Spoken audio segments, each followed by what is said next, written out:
Hey everybody, Hunter back again from Showtime Studios. I was working on the Bedford project here, and I ran across a couple of things that one of them I didn't like, and another one was kind of strange when you look at the instruction sheet. So I want to do a quick tutorial in this video, and then that will lead us into another little tutorial that I'll do on the second thing that we noticed. But what we're working with here is, of course, the wheels and tires. And you can see the assembly steps for the wheels and tires here. This is for the rear.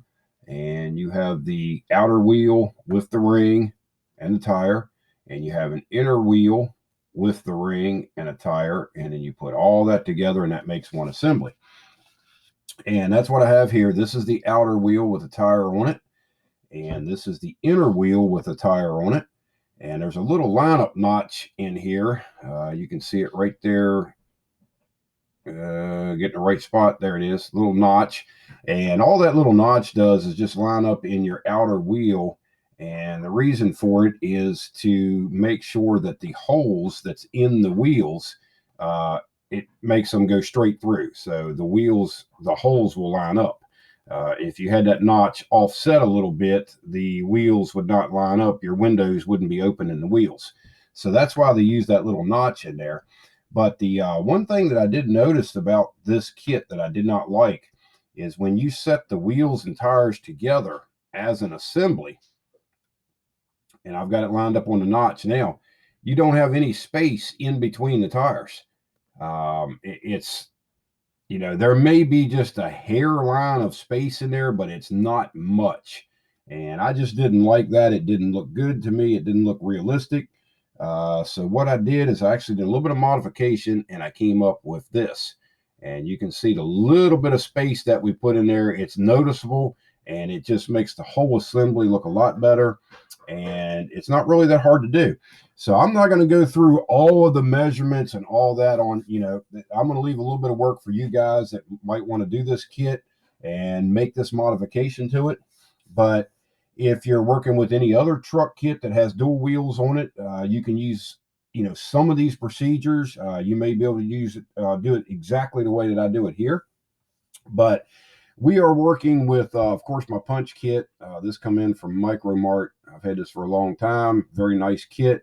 And each one of these holes that you see in here is a different size punch that you can punch out plastic with. And on this particular project, we were using the 9/16 punch, which is, that hole right there. And this thing works very easy. You can see there's a slot in there. That's where your plastic goes in. And you would slide your plastic in, set the pin in it like that, tap it with a small hammer, and it will punch out a blank like you see here. But this one has a hole in it. And the next one that we're using is a 3/8 punch. And the way that I do this, just to give you a quick how-to on how to make this little ring right here, it basically looks like a little washer, and that's 40 thousandths plastic. This is just a sheet of 40 thousandths plastic. And what I do first to do these little rings is I'll take whatever my smaller diameter is, my inner diameter that I want, and I'll take that punch and I will slide it over in my punch set and put it in, tap it, and that will knock the center hole into the plastic. And then what you want to do is take your larger one and bring the hole that you've already got punched in this plastic right down in here. And you want to center it in this opening right here. Once you have it centered, you put in your 9/16 punch, tap that with a hammer, and you'll come out with this little washer right here. Now, using this procedure, you have to have a little bit of experience, and it takes a little bit of practice, put it that way, to get these to come out pretty round, where they're an even amount of distance all the way around them. I still from time to time will put it in there, think I have it in the center, punch it, and it's like it looks like a cam. It's oblong. So a little bit of practice, you can make a nice little washer like that. So that's all that we use to make the actual. That is the spacer. That is a 40 thousand spacer, and I went from nothing to 40 thousandths. And if you slide it down in between the tires, it fits exactly. And that's what we spaced the tires apart. Looks a lot better. And let's see, next up, we're going to be using a piece of 3/8 tubing, outer diameter. And this is what they call the thick wall tubing from Plastruck. And it has a 1/4 inch inner diameter. This is not the fine line. The fine line's a whole lot thinner than this. But if the fine line is all you have, if you have the 3/8 outer diameter, you can get the one that slips inside of that, and it should reduce you down to a 1/4 inch inner diameter. And that's what you need for this particular project that we're doing. And the reason why I want a 1/4 inch is because this dowel that's sticking up here, that it's actually the pilot for the inner wheel, and it's also the mounting lug that goes on the rear end. I want this tube to slide up over top of it and be, pretty tight. It's got a little bit of play in it, not much. This would measure out to 0.25 inner diameter, and this actually measures out to 0.23. So a little bit of slack in there, but it's not much. So that's why we went with the 3/8 tubing. And then to get the 3/8 tubing through the inner wheel, this is not, like I say, this is going to be 0.23 in here. This is actually going to be not quite 3/8 of an inch. I'm wrong. And this is 3/8 of an inch. So what we did is just easily took the hobby knife and just kind of run it around. It took just a little bit of this diameter and opened it up a little bit with the hobby knife. Not a lot. And you just want to run the hobby knife through and keep checking your tube to make sure that it'll slip in there. When it does, you're good to go with that part. So to make the other piece that we need for this project, and I'm going to go ahead and pop the tires off of here. We've already got our washer made. I showed you how to do that with the punch. And now what we want to do is check our distance on this little stud right here on the little pilot thing. And we're going to do that with the digital caliper. And we're going to go in and see what that measurement is. And we are at about 0.15 is where we're at as far as the length of this. So what I want to do is be a little bit shy of that. I want about 40 thousandths shy of that distance, or roughly in that neighborhood. So it comes out to about 1/8 of an inch. You don't have to be exact on this. And we've got this squared up on the end. We're going to take the hobby knife and we're going to start right here, and we're going to roll the tube, keep an even pressure with the knife blade down against the tube. And we're just going to roll it. And then what you're looking for is you're looking for where you started your groove. And then once you find that point, you can keep rolling the tube and it'll stay right in that score line for the most part. Sometimes it'll want to jump around and do crazy stuff, but like I say, you don't have to be, dead accurate on this, because this piece that we're making here does not touch anything. As long as you have one square edge on it, you're good. And I think Dr. Cranky actually done a video on cutting tubing, and he does this same procedure. And it takes a little bit of practice to get the hang of it. This thick wall tubing is a lot harder to work with than the thin wall.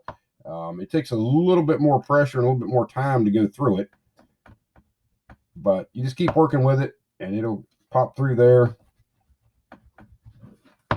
And you can also do this with a saw. If you have a miter box and a razor saw, you can do it that way too, which probably would have been the easier way to do it on this, since it is thick wall.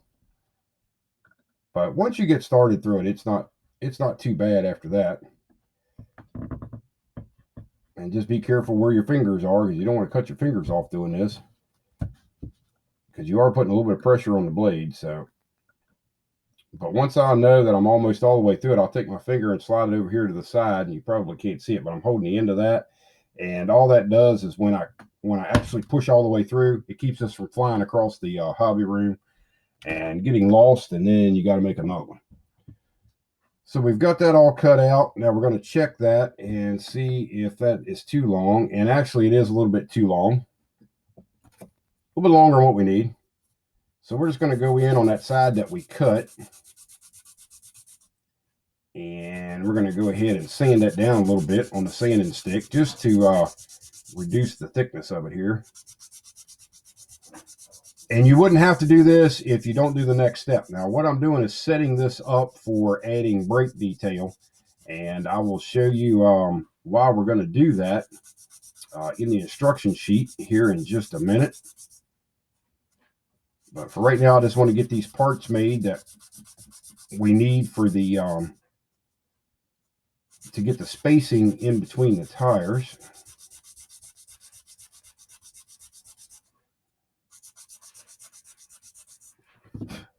And let's see where we're at now. See if we got a little bit of space there. A little bit more, and I think we'll be good.